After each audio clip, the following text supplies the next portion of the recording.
My name's Polly Ford. I'm a marine mammal medic normally, so I'm out rescuing seals, and I'm a wildlife filmmaker.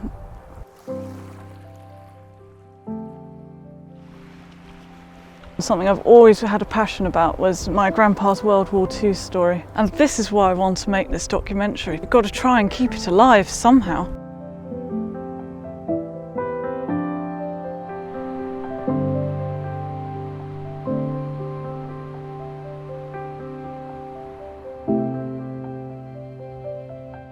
His nickname in the army was Bobcat, due to his name being Robert.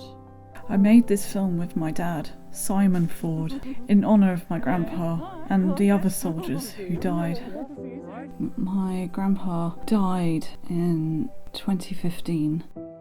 I tried at every moment to take in his World War II stories. He was such an incredible man. He survived something so huge.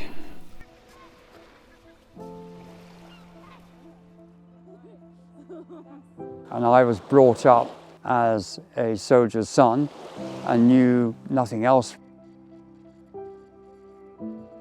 And what did Grandpa mean to you? As a father, as a general? He was inspiring, and he was a soldier's officer. Yeah. He always looked after his soldiers. He was so keen to look after their welfare and what they did. And his stature, well, 6'3" to 4", you could always see him coming.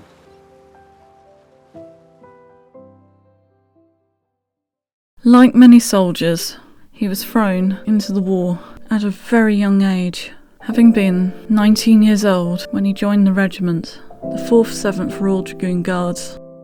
This regiment later went on to take part in the D-Day landings after a number of training exercises. In 1943, in the spring, is when the 4th 7th Royal Dragoon Guards as a regiment were drawn to Keighley in West Yorkshire for a briefing. In the cinema, no one knew what it was about, but they realised it was something important because there were military policemen on the door, and that's where the story begins. When we were inside, General Hobo came on the stage. He told us that the regiment was going to be equipped with a new, very secret device called the DD tank, and that we were to be in the van of the assault of the forthcoming invasion of Europe. Well, as you can imagine, this had an electrifying effect. Morale soared. At last, the regiment had a purpose in life, a target.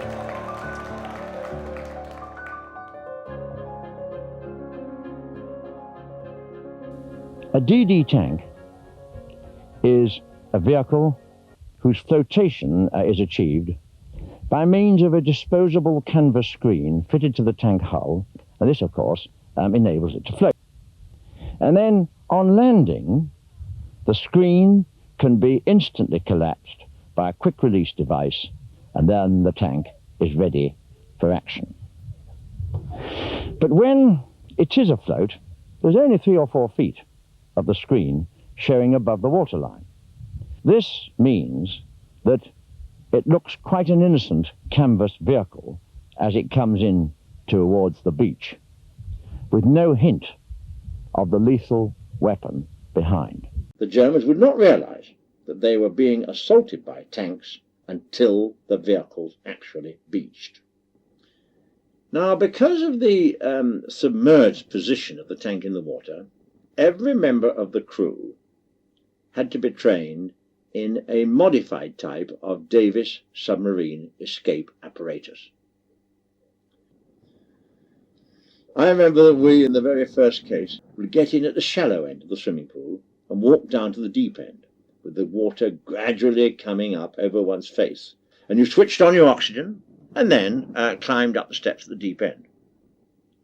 But it was the last stage of our Davis escape training, which was, I think, one of the most unpleasant things I've ever been asked to do.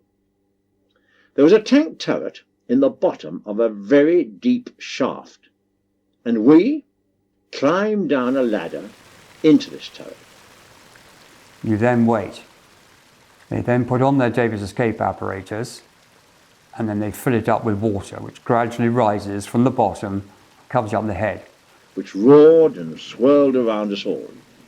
So, nose clips on, breathe out, mouthpiece in, switch on oxygen, and you lived again. Once it's full to the top, of depth of about, I think about 15, 20 feet, they then had to do their escape drill. So we practiced this for the ultimate worst case. And in fact, one or two of us experienced this not so very long afterwards.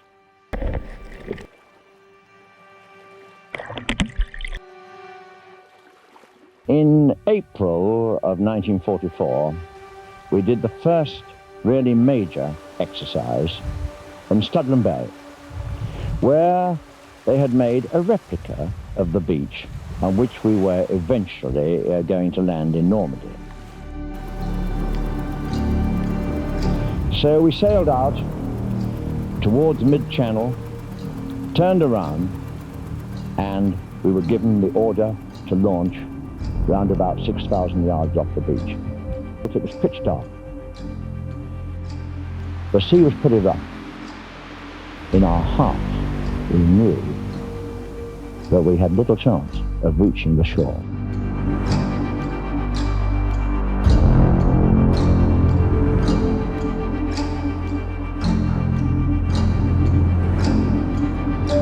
In a matter of minutes, the wind got up to about force 5, which is quite strong, and the waves' intensity and height began to increase.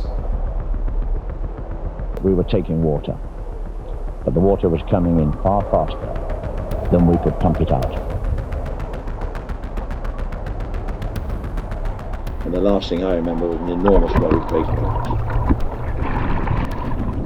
And on that, the screen collapsed and basically entombed them in the tank.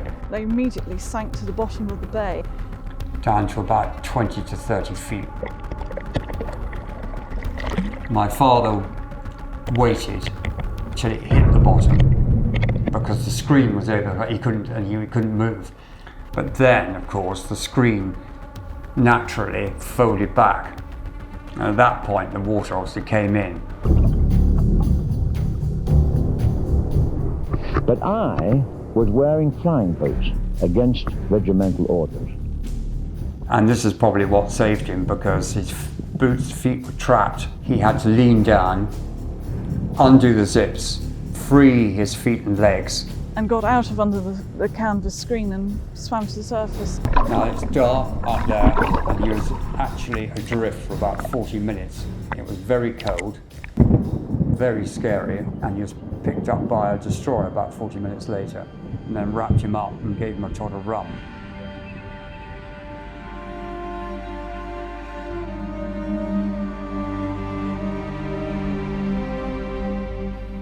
Sadly, he remembers nothing about the other crew members from the moment they started to sink. He never saw any of them again.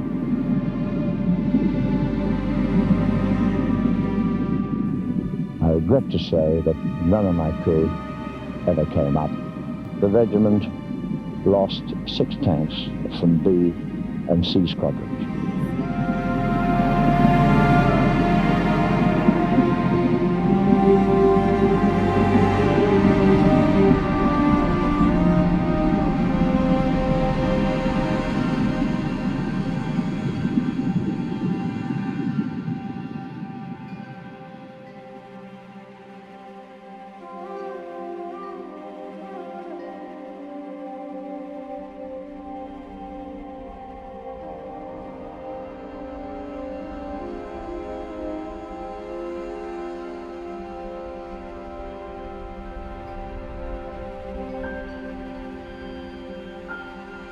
I'm thinking of all the ships that were out there for this training exercise, and that none of the men knew what they were training for until the day of D-Day.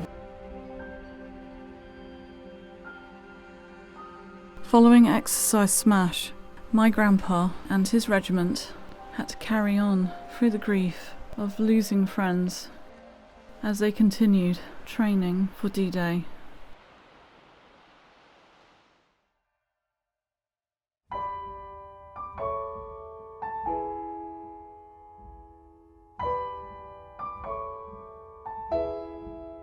So it was all steps to the actual main invasion. The point of the invasion was unknown to almost everybody apart from the senior officers.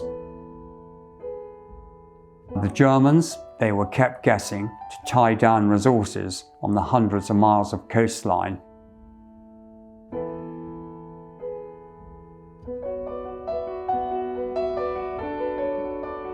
On the 3rd of June, we went down to Southampton. We got on board these craft, and then we sat there and waited. As darkness fell, all we could see were craft of every description, filling the sea as far as the eye could see.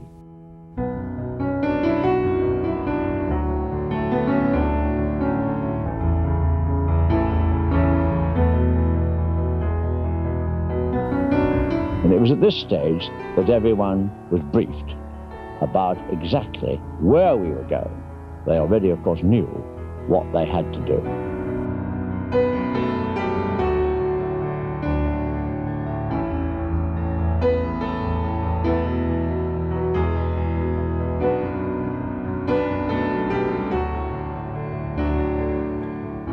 The place in Normandy where the regiment was to land was at La Rivière, and main identifiable point was this house with a circular drive. This was the landmark upon which we were to swim in.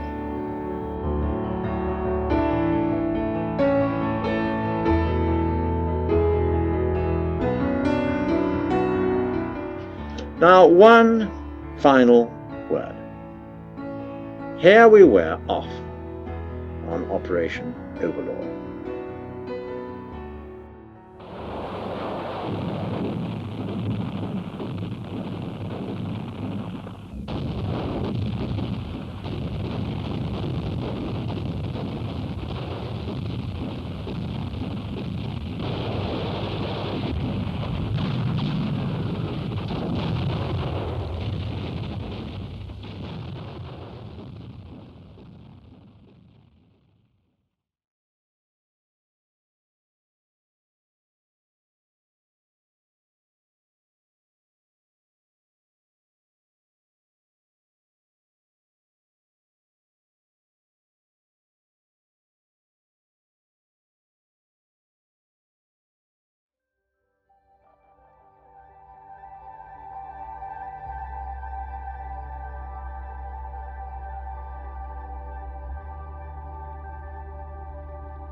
So he stayed on in the regular army, became a very senior general eventually, and then he did his training, went to Sandhurst and was commissioned into the 4th 7th Royal Dragoon Guards.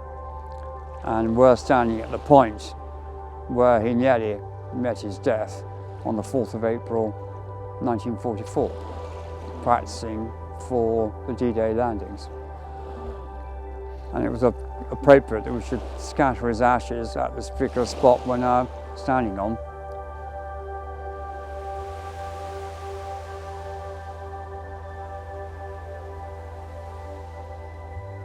I miss him very much. Absolutely. No, of course. Yeah.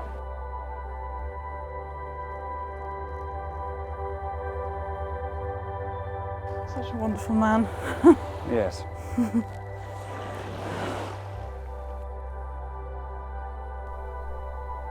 In honour of General Sir Robert Ford, who was an inspirational man, having lived through unbelievably difficult times, but who meant most to me as my grandpa.